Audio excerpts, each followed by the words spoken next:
Preciso falar mais alguma coisa depois de uma pregação dessa?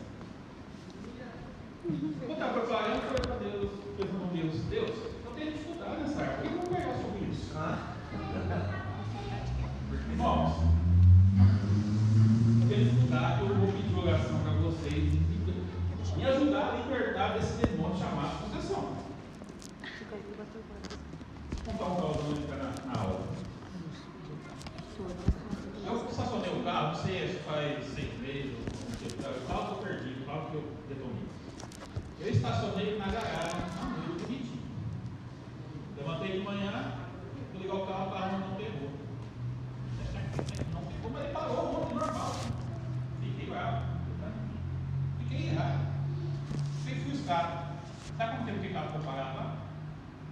15 dias. E só fui mexer, depois eu fui conversar com a pessoa e falou para mim assim: você sabe que o carro não tem sentimento, né? O carro não é nem aí de você, tá? Eu andando de Uber, de ônibus. Eu estava bravo com o carro, estava indo. Viva a caixa. Você viu isso, senhor? Por que eu não largo? Aí eu entendi. E essa palavrinha aqui, ó, frustração, nos vitória, nos divulga. Que as coisas não saíram do nosso jeito. Frustração é uma palavra muito bonita. Dá uma definição de frustração. Quem é bom? O que é uma frustração para você? Eu vou perguntar para o jovem, né? Já não tem frustração mesmo? O que é uma frustração para você? Desânimo. Desânimo. Legal. Para você, Nair, o que é uma frustração? Raiva. Raiva. Fica com raiva, fica. Não. Fica dando cachorro. Raiva. Frustração. Tá bom. Vamos lá. Liz, o que é uma frustração para você?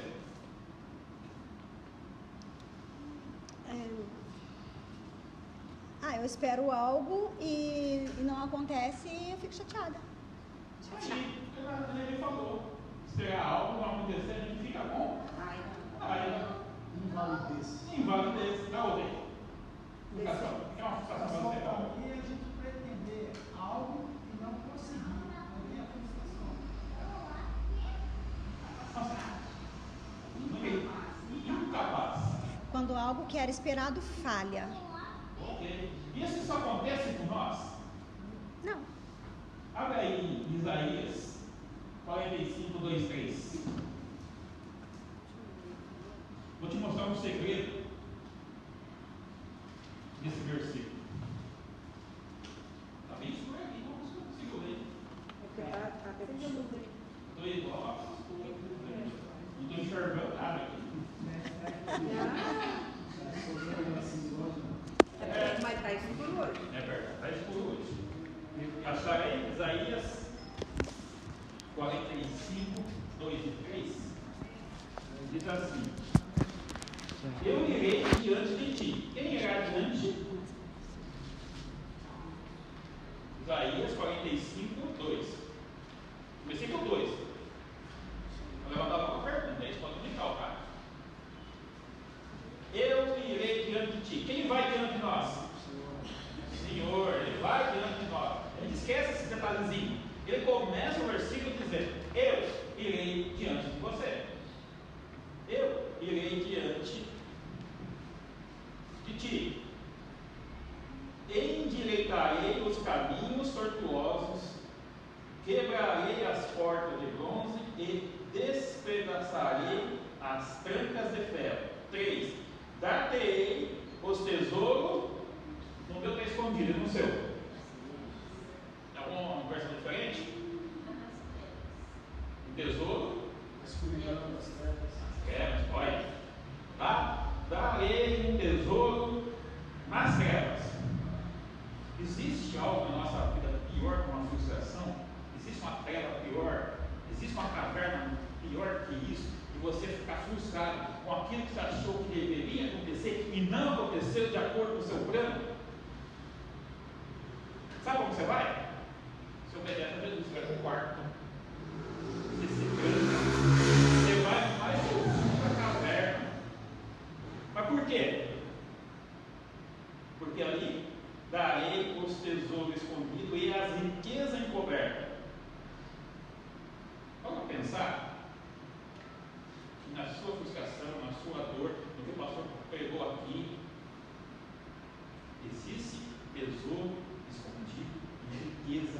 Deus para a história o tempo todo. Interessante isso, né? Deus permite essa caverna. Deus permite essa expressão. Gostei da sua versão. É justamente isso. Porque os melhores tesouros, vamos supor, se eu quiser ouro, o que eu tenho que fazer? Trabalhar, generar. Se eu quiser diamante, e o mais fundo possível. Então é isso que Deus está mostrando para nós. Existe tesouro para nós. Olha aí quem tem uma frustração. Paulo. Conhece Paulo? Antes de chamar Paulo era Saulo. Abre aí no versículo. Atos 9, 26.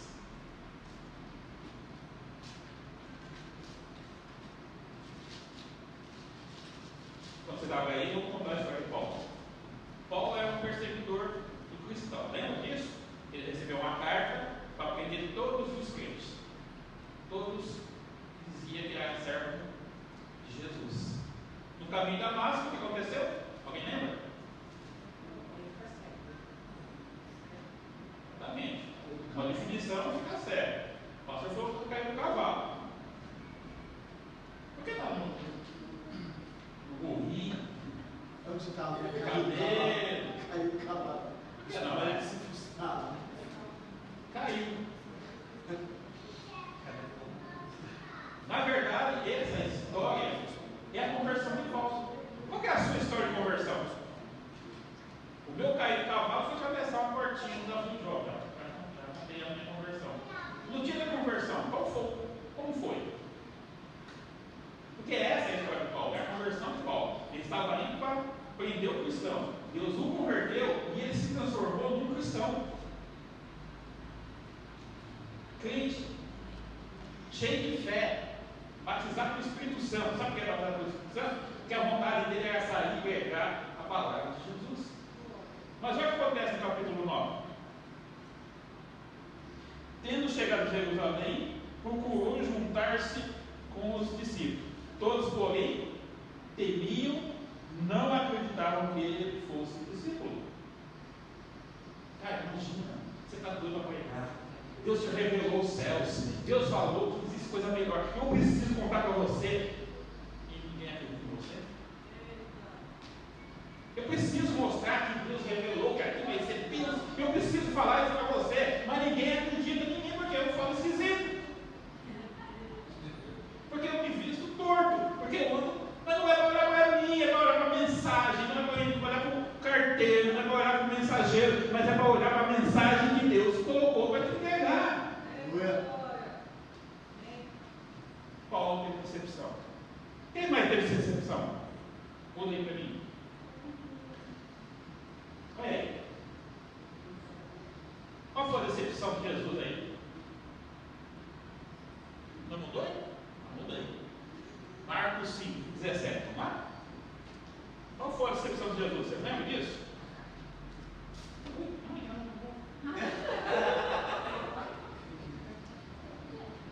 Não quero ver.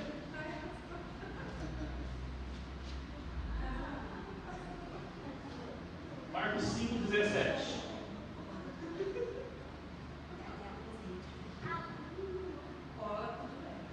Não, Bíblia. Acharam aí Marcos 5, 17? Qual foi a decepção de Jesus? Você lembra dessa história, né? Os discípulos passam por pelo mar. Jesus vai lá, ajuda a atravessar o mar. No meio do mar, os discípulos sabiam se voltavam ou se continuavam. A multidão começou a suplicar que Jesus fosse embora da região. E aí, pastor? Passamos a noite no Peré. No meio do oceano, não sabia se a gente continuasse ou se voltasse, porque estava no meio. A mesma distância para voltar é a mesma distância para continuar. Muitas vezes acontece isso com nós, sabia? No meio da nossa missão, não sabemos se vamos voltar, se larga esse carro aí, ou se vamos continuar. Só que o resultado pode não acontecer aquilo que você espera e aí. Atravessou o mar, chegou nessa cidade, libertou o demoniado, mas olha a recompensa. Uma multidão daquela cidade e falou assim: ó, vai embora daqui, Jesus. Não te queremos. Eu não sei o que ia acontecer se fosse eu. Ele está frustrado e não quer saber de nada. Olha o que eu escrevi. Mesmo sendo rejeitado após libertar o endemoniado, seu ministério avançou do outro lado do lado. Por que o ministério de Jesus avançou? Porque ele foi do outro lado. Tem hora, irmão, que a gente tem que desistir. Tem hora que a gente tem que olhar para o outro lado. Ele não estava preocupado com o termômetro da plateia. Exatamente, pastor. Às vezes ele se frustra. Aquele está muito caro. Aí ele saiu pegar. Aí ele fala assim: eu parei a aula, pastor, eu vou pegar só. Você pensa, eu falei assim. Eu parei. Chorei. Eu estou torcendo para ver que ninguém chorar, agora eu chorei. Só tem isso. Bom, a gente tem que olhar para o outro lado. A gente tem que olhar não aqui e agora, e não no passado. A gente tem que olhar para o outro lado. Qual o outro lado? Futuro. Creio que Deus vai usar cada um aqui para fazer o ministério que Ele escolheu para mim e para você. É igual pescador. Pescador entra no barco, vai no mar ou no rio para pescar. Mas ele deu peixe? Não. É a mesma coisa aqui, irmão. Nós fomos chamados para pescar. A gente está vendo o que vai acontecer amanhã? Não. Mas pela fé eu creio que vai acontecer algo grande, algo diferente, algo novo. Como Deus falou no meu coração, essa ali é tudo novo. Para de querer olhar para o passado, para de querer medir. Não vai ter nem termômetro. É tudo novo, vai ter novo. O Senhor disse que vai pegar diferente, eu não tenho como comparar com ninguém. Agora eu estou num lugar que é tudo novo. Como eu vou medir? Não mede. Sobe nesse barco e vá pescar. Tem noite que vai ter peixe, mas tem noite que vai passar a noite inteira, vai chegar na praia pouco, sem nada.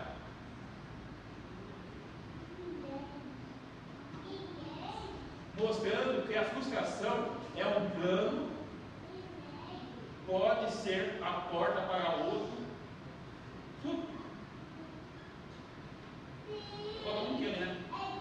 Mostrando que a frustração de um plano pode ser a porta do outro fruto. Ou seja, a frustração de hoje pode ser uma porta que Deus está fazendo, outro fruto, para outras coisas. Entendeu? Mas Jesus tem frustração. Agora eu quero mostrar quem mais tem frustração. Eu doido. Jesus teve frustração. O próximo agora, quem teve frustrações? Atos 2, 1 a 4.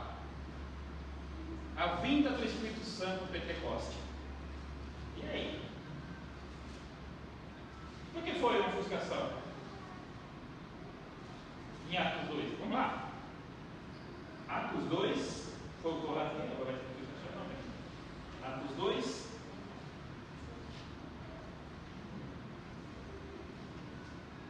Ao cumprir os dias de Pentecostes, estavam todos reunidos no mesmo lugar. Por que eu coloquei? Não, me ajudei. Por que eu coloquei ali que foi uma frustração? Vai, Paulo, vamos lá.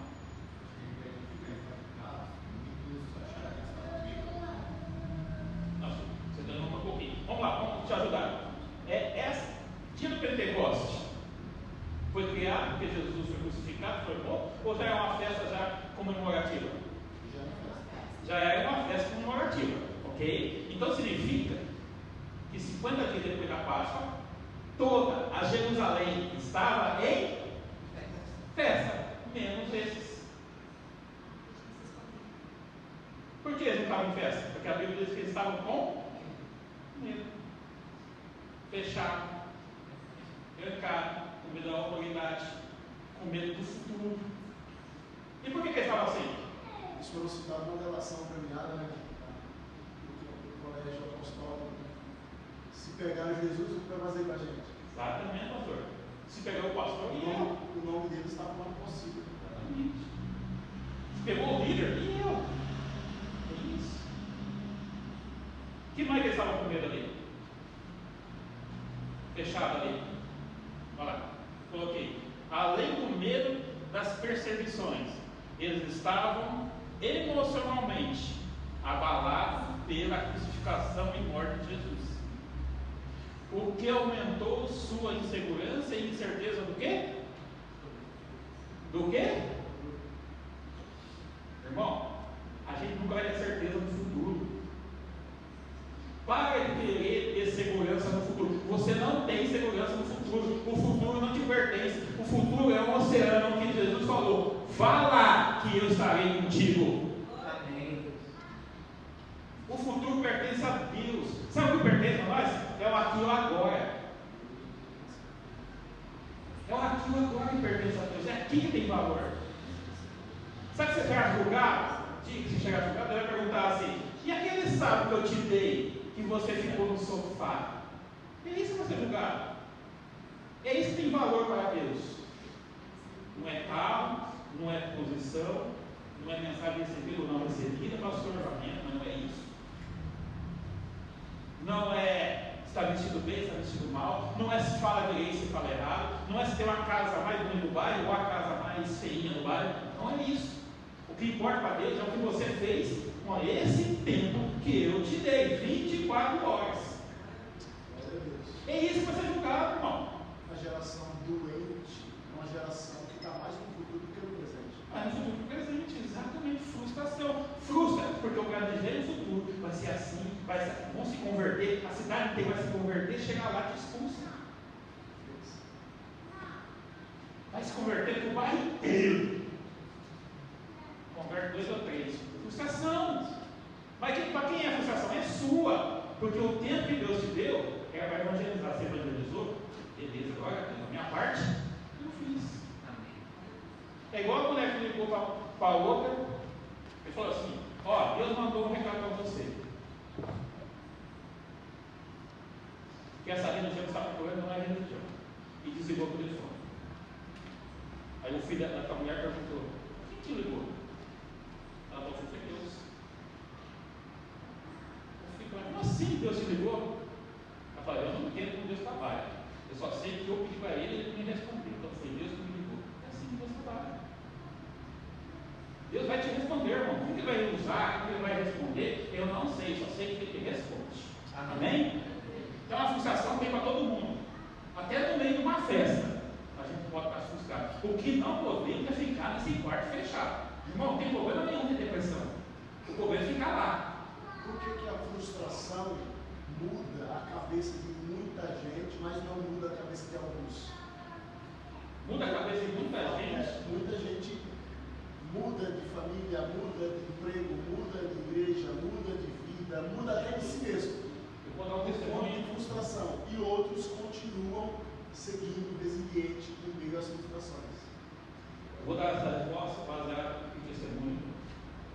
Eu fui atropelado. Fiquei, acho que uns 3 meses que a mão está dor aqui. O meu irmão, não teve dor pior na minha vida. Até que eu tive uma grande decepção. De dobrar, de ficar em posição, e nascer. Sabe que ficar em posição que você nasceu? Chorando, clamando para Deus, uma posição fetal. Essa dor foi pior do que a dor do atropelamento. Eu tinha tudo para continuar como o pastor disse. Caído, frustrado, porque a dor era terrível. Sabe por que muitos ficam? Porque acho que ele que vai ter que superar a dor. Eu não superei a dor. Eu não superei. A dor ainda está. Até que eu mexi e já senti. Mas eu confio num Deus que é poderoso para transformar essa dor minha em bênção na vida de outros. A frustração que eu tive foi grande. Mas o fato de não ter abandonado nada que Deus me deu, eu não abandonei o emprego, eu não abandonei a família, eu não abandonei os filhos, Tive vontade de pegar um monte e sumir. Se eu fumasse, eu ia para maconha, mas eu vou comprar um Marlboro e tchau. Tive vontade, irmão, você não tem noção, de abandonar tudo e começar de novo. Você ia pegar um ônibus? Eu tenho vontade de sair andando sozinho, irmão. Na rodovia. Começar do zero. Dor é frustrante, a dor é terrível. Só que eu sirvo um Deus que diz assim: eu irei diante de ti. Eu te irei diante. E eu no meio daquela dor, sabe o que Deus falou para mim? A dor que eu tive na cruz por você foi mil vezes pior do que essa. Você não pode ter essa dor pela sua família. Você não pode ter essa dor pelo seu emprego. Você não pode ter essa dor pelos seus filhos. Eu levantei. Tomei um banho. Então, Deus, é contigo. Cheguei na igreja, talvez por meses, com vergonha. Sentava no lugar, só para me olhar. Sentava no outro, isso, para olhar sempre para mim. Meses, irmãos. Meses. Mas sabe o que aconteceu? A minha fé, que Deus ia fazer algo diferente. Eu voltei a entrar naquela igreja, sentava em qualquer lugar, nem nunca apoiado. Sabe por quê? Porque Deus falou que não importa o que os homens pensam de você. Não me importa o que os homens pensam de você. O que importa é que eu penso de você. Fez eu lembrar daquele versículo que Jesus falou assim: está vendo o fariseu ali? Está orando na praça, em voz alta, e está recebendo toda a sua recompensa. Mas está vendo o outro lado? Quietinho, com Deus. Sabe o que eu falou para mim? O que você faz para que todo mundo veja, Deus não vê. Mas o que você faz no secreto, na sua dor, no seu escondido, falando com Deus vê, Deus aprova e Deus está contigo. Por isso, pastor, que muita gente não consegue sair da sua dor, porque ele não crê que Deus está contigo. Porque quando você crê que Deus está contigo, irmão, acontece isso. Eles não estavam com medo? Estavam na sala, trancados, com medo. Ao descer, ali ó, além do medo da perseguição, eles estavam, muda para mim. Desculpa. Ó, não se desespere diante das frustrações. O pastor falou aqui hoje. Não se desespere. Veja como há oportunidades de crescimento, de revelação. Irmão, tem momentos mais que você escuta a Deus na hora da sua dor, sabia? Na hora da sua dor, você esquece tudo. Você esquece o mundo, você esquece a mulher, você esquece os filhos, você esquece o emprego, você esquece tudo. Você vai lá chorar a sua dor. E aí você ouve a voz de Deus. Se ela ficou sozinha, com a sua dor, tenho certeza que Deus vai falar com ela. Porque ela parou. Irmão, tem hora que a gente tem que parar, sabia? Tem hora que a gente tem que falar, parei. Não vou orar. Deus já não, paguei. É a hora de Deus, está doendo, Deus. Não estou entendendo nada, Deus. O que está acontecendo? O Senhor está bravo comigo? É nessa hora que Deus fala. Confia que Deus está no controle e que Ele mesmo no controle e que, mesmo quando seus planos são frustrados, mesmo quando seus planos são frustrados, mesmo quando seus planos são frustrados, Deus está no controle. É difícil acreditar nisso. Busque a presença de Deus nos momentos difíceis, pois é ali que os maiores tesouros espirituais estão escondidos. Eles não estavam com medo? Em Atos 2? Estavam com medo. Mas buscaram Deus. Buscaram a resposta em Deus. Foi isso?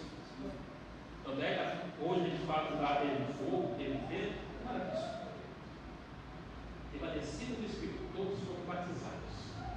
E a evidência disso foi que eles ficaram com uma luzinha na cabeça e ouviram um som que eles não conseguiam identificar e falar. É parecido com um vento forte, mas não teve vento, não teve fogo, porque isso foi a experiência dele. Hoje eu oro, Deus desce fogo, desce mesmo, porque essa vai ser a minha experiência. Eu não quero só uma luzinha, eu não quero só um barulho, eu quero vento mesmo, eu quero fogo mesmo. Se você me queima de cima e embaixo, porque eu quero a sua presença. Mesmo com medo. Que foi essa oração que eles fizeram? Você acha que ele estava lá? Oh Deus, Isaac ama. Aí Deus obedeceu, mandou o Espírito Santo, foram todos batizados, como bom nazareno, que creio no batismo do Espírito Santo. Todos eles foram batizados, não porque falaram em línguas. Na verdade, diz que falaram a língua do povo. Isso para mim é só uma consequência. Sabe onde eu sei que eles foram batizados com o Espírito Santo? Deixa eu ver se eu anotei aqui. Atos 2, 14.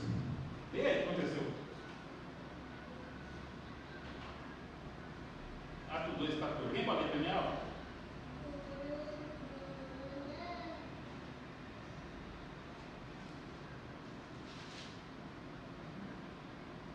Foi para mim, Atos 2, 14? Vós, porém, negastes o santo e o justo. Não, é o 3. Então se levantou Pedro com os 11 e, erguendo a voz, advertiu destes termos. Amém. Então, quem se levantou? Quem se levantou? Pedro. Quem mais? Onde que estava? Onde estava? Escondido. Onde estava? Frustrado.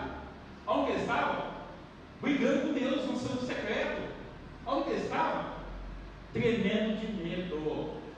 Mas quando foi batizado com o Espírito Santo, houve uma mudança de vida, houve uma mudança de atitude. O mesmo Pedro que estava minutos, segundos atrás, com medo, ele levanta no meio da multidão e começa a pregar. Não só ele, mas os 11 também.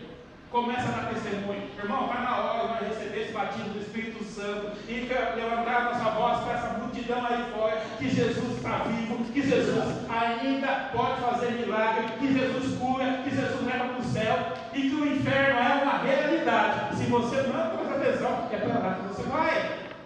Porque não existe um caminho para ir para o inferno, é um erro teológico. Nós não vamos no céu para ser julgado se vai para o céu ou para o inferno. Nós, quando morrer, já tem o caminho certo. Acabou. Se você morre na graça de Deus, você vai para Jesus, o céu. Se não morre, você vai para a graça de Satanás. Lá para a prisão, onde ele está. Acabou. Os filhos como Satanás, como líder do inferno, ele não é líder, irmão. Ele é prisioneiro. Ele não manda nada. Quem manda é Deus. Sabia que para tocar em você, ele tem que ir lá e conversar com o Pai? Pô, bem que Jesus não ajuda, mas tudo bem. Vai ser uma Bíblia? Jesus falou assim para Pedro: Pedro, Satanás pediu para te peneirar. Aí Jesus falou: opa! Ô Jesus! Só que ele feriu, né? Não deixou, né? Sabe o que Jesus falou para Pedro? Você lembra? Eu orei, sim, para que sua fé não morra. Foi isso. Eu orei para que sua fé não morra. Aí Pedro, e a peneira, Jesus se viu com ele. É isso que você está achando. Isso que trabalha com as cabeças. Gente, o inimigo quer te peneirar. E Deus não vai mentir. Mas ele vai orar assim: sua fé permanece. Creia que eu estou contigo. Creia que eu estou contigo. Creia que eu estou em todas as coisas. 11:17 dá um testemunho. Vamos orar. A gente fala assim: quando o diabo quer nos peneirar, a gente imagina uma peneira grega. Pelo menos eu, né? Imagina uma peneira grega. Fica chacoalhando. Mas eu sofrendo com ele das pernas, não é isso? Eu não vou passar pelo aqui, né? Aquelas pernas vai. Mas eu vou te contar uma peneira que aconteceu comigo sexta-feira. Entrei na padaria para comprar uma. Sabe aquele caçuquinho para pôr no celular? No celular não, no documento, com essa citação ali. R$15 tá bom, gastei R$2. O RG não me cobrou. Só que antes de comprar ali, eu fui no balcão e comi uma pizza. Assim de pizza. E ela falou aqueles cartãozinhos, sabe aquele negócio para pagar no caixa? Não sei o que aconteceu ali, no balcão até o caixa, eu coloquei no bolso de gás. E fui lá, comprei o negócio. Qual que é a intenção minha? Comprar o classificador do documento. Fui lá, paguei o classificador do documento. E fui embora. Quando eu sentei no carro, eu vi aquele negócio no bolso. Eu peguei assim, olhei ali o canteiro. Eu pensei, ninguém estava vendo, estava de noite. Eu até fiz o gesto. Aí eu falei, mas eu falei sobre frustração. Eu falei que Deus nos vê nos secretos. Fui lá e falei. Quero ver isso? Não, irmão, não quero ver isso não, porque eu só parei porque eu lembrei. Eu ia dar uma aula, eu ia falar que Deus não deu secreto. Ele eu poderia perdoar? Não dá nada.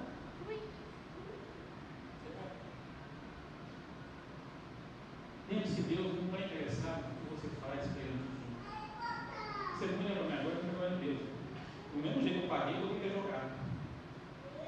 O importante não é isso, o que eu fiz, deixei de fazer.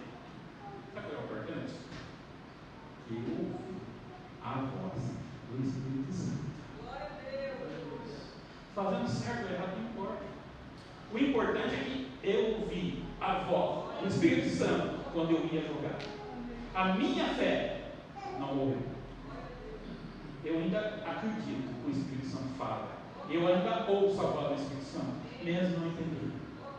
Amém? É essa